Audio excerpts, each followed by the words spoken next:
everybody, and welcome back to the Cabbage Files. I am the Cabbage Warrior, and this is a revisit of my Pokemon Go gripes and praises video. I will leave a link in the description below to the original if you missed it. And for those who have watched it and everything, I'm revisiting all my gripes and basically deciding whether or not I still agree with whether or not that's a gripe anymore. So, first gripe that I had was there were unresolved issues like client freezes and such. Those seem to have been resolved. Another gripe that I had was the servers. Those have gotten more stable as time went on, or have appeared to have gotten more stable, barring communication issues between Google's authentication server and the app, or Pokemon Trainer Club and the app. It seems like everything's been fairly stable. So, A+. Those really aren't. I don't have any gripes with those anymore. I've been able to get on pretty much every single day since the most recent update. So there is that. New gripe I've got is with the removal of the 3 steps that they had on the radar. Now, I can understand the reason for the removal of the 3 steps. It was reportedly causing I shouldn't say causing, but contributing to the instability of the server. And I could see how that could be happening considering when it's trying to track real-time spawn data for millions of users across the world at one single time. That's a hefty load on the server, and I could definitely see how that could cause some issues. But what I don't understand is why they left the radar in altogether still. Why they didn't just take it out altogether, or at least hide it until they fix the issue, because now it's just misleading. It's inaccurate. It'll respawn with random stuff in there, but you'll still get stuff that appears in the world that's not even on the radars nearby because it's not tracking that anymore. So there's no need to have the radar even visible until the actual 3-step bug and the tracking bug is fixed. So there is that. That is a gripe. Other than that, I don't really think I have any other gripes about the game itself. I know a lot of people have been upset because when they removed the 3-step indicator and basically they paused all tracking for the spawns, they also blocked off access to sites like PokeVision that were tracking spawn data to the server. And that sparked a lot of outrage because people were saying that PokeVision was making the game playable again.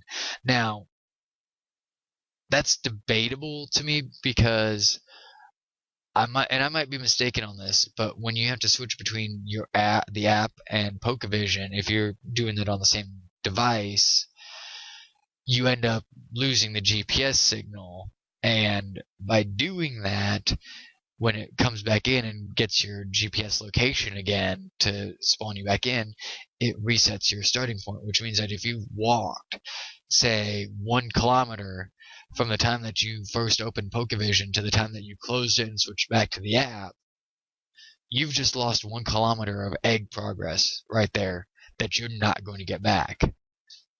Now, I could be wrong, and feel free to correct me if I'm wrong, that it doesn't work that way, and you can correct me in the comments below. But that is one thing I just don't understand, because who's going to walk around with 2 devices on them, one dedicated to PokeVision and one dedicated to Pokemon Go? Nobody. Literally nobody. And those who do, congratulations, you're able to hold 2 devices at one time. Kudos to you. Maybe you've got that 3rd arm somewhere. I don't know. Don't really care. Anyway, but a lot of people didn't understand the implications, or rather the ramifications of third-party sites like that having access to Niantic servers. Now, Niantic released a statement, said that they had to do it because those sites were actually creating a significant drain on the server resources, specifically their CPU and their memory usage. And I can see how this would work, because let's take the site like PokeVision. That was scraping the spawn data, which was the spawn, the location, and let me rephrase that. It was scraping the species, the spawn location, and the amount of time left for the spawn from the Niantic servers, but it was doing that for the whole world. So then you could actually search your area or close to it and get to see all the spawns in that area that you're searching in. That's a pretty significant amount of data that's being served in real time from Niantic servers. So I could see how that would monopolize a lot of resources. But it wasn't just that either. There were also sites that were dedicated to trying to hijack social media accounts. There were a number of sites that they blocked off that were dedicated to bots and cheating the system, which cheating and botting games does have a net negative impact on the community as a whole. Whether or not people want to admit it, it does have a negative impact on it. And the negative impact is more in the sense that you get somebody who is botting and cheating, and now you've got somebody who is playing the right way.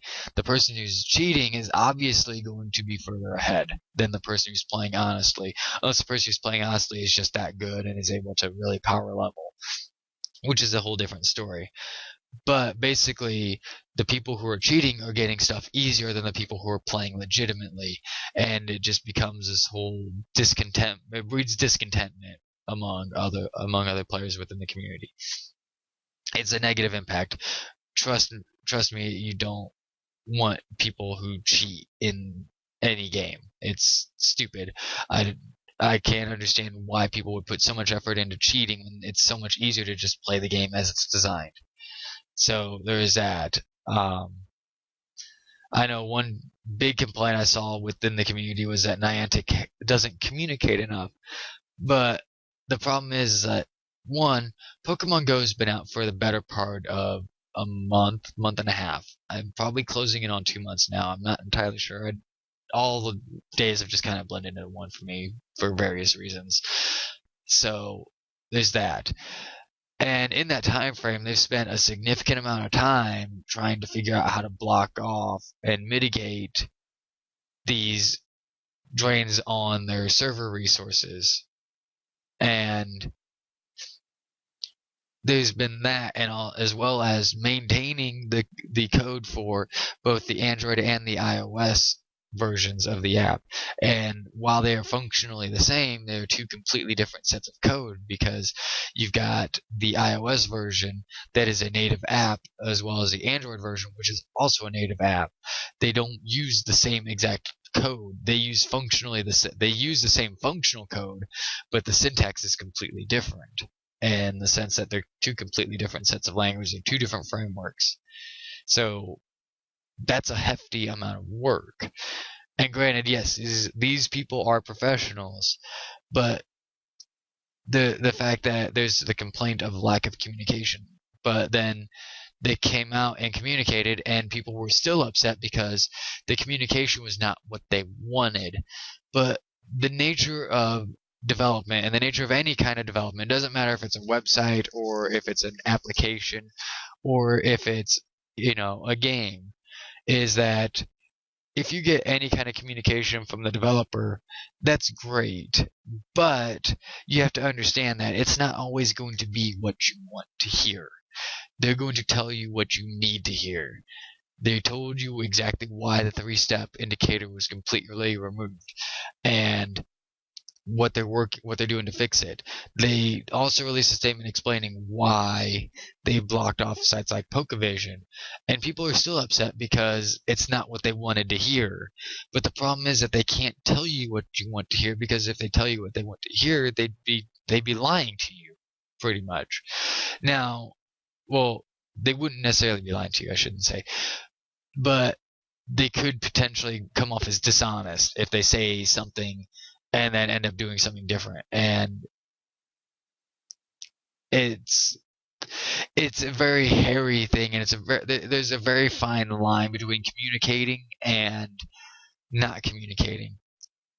And the problem is that the thing with communication is damned if you do, damned if you don't. approach, where if you're a game developer, if you do communicate, you're damned anyway. If you don't communicate, you're damned.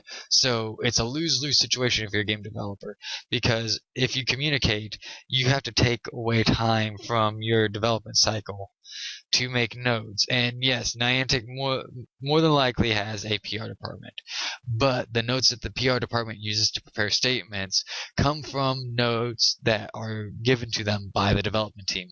What the development team wants the public to know about at this juncture, and what the CEO and the people who are, in the management positions want the public to know at this juncture. I can guarantee there's a lot of stuff that they're working on that they simply don't want you to know about either at all or yet. And that's just the nature of the beast. And there are various reasons for that, being that sometimes maybe they're working on something and they don't want to tell you about it because maybe it gets abandoned later. And if they tell you about it and it's something really cool and it builds up a lot of hype, but that never comes to fruition, then they become liars. It creates outrage and discontent within the community. So you can see why a lot of times some game developers either have very little communication or no communication at all, and it's simply just a damned if you do, damned if you don't type thing. So there's that. Basically, my whole point is when a game developer communicates with you, take it with a grain of salt. And if they tell you something and it's something that you wanted to hear and were hoping to hear, great. But if it's not, great, because they're at least telling you what's going on and what they're doing and where they're at. They're taking that time to level with you and say, this is why this is the way it is, and we are working on it at this point, or this is why it's the way it is, and we're working on completely removing that because of X and Y. So, simply put, take their communications with a grain of salt, because a lot of times they're trying to tell you exactly where they're at and what they're trying to do, so that way you understand that they are aware of that there are a lot of issues, but you are also aware that they are trying to fix them, because it's a two-way kind of thing where if they fix an issue and then another one pops up, well, people need to report it to them, so that way they become aware of the issue again and they can work on looking into it. There's a lot in there with communication. There's a very fine, thin line with communication, and to be completely honest, is there room for improvement for communication? Probably. Niantic could probably communicate more. But the problem is that they've been focused a lot on getting everything set up to be able to release the game in other regions, and they just recently, within the last couple of days, were able to release to Latin America and South America, or at least Brazil at the very least, which is a huge step because those are other huge markets for this game. And they were feeling very left out because, for the better part of a month, the rest of the world got to enjoy PokemonGo, and they're stuck waiting and waiting and waiting and waiting.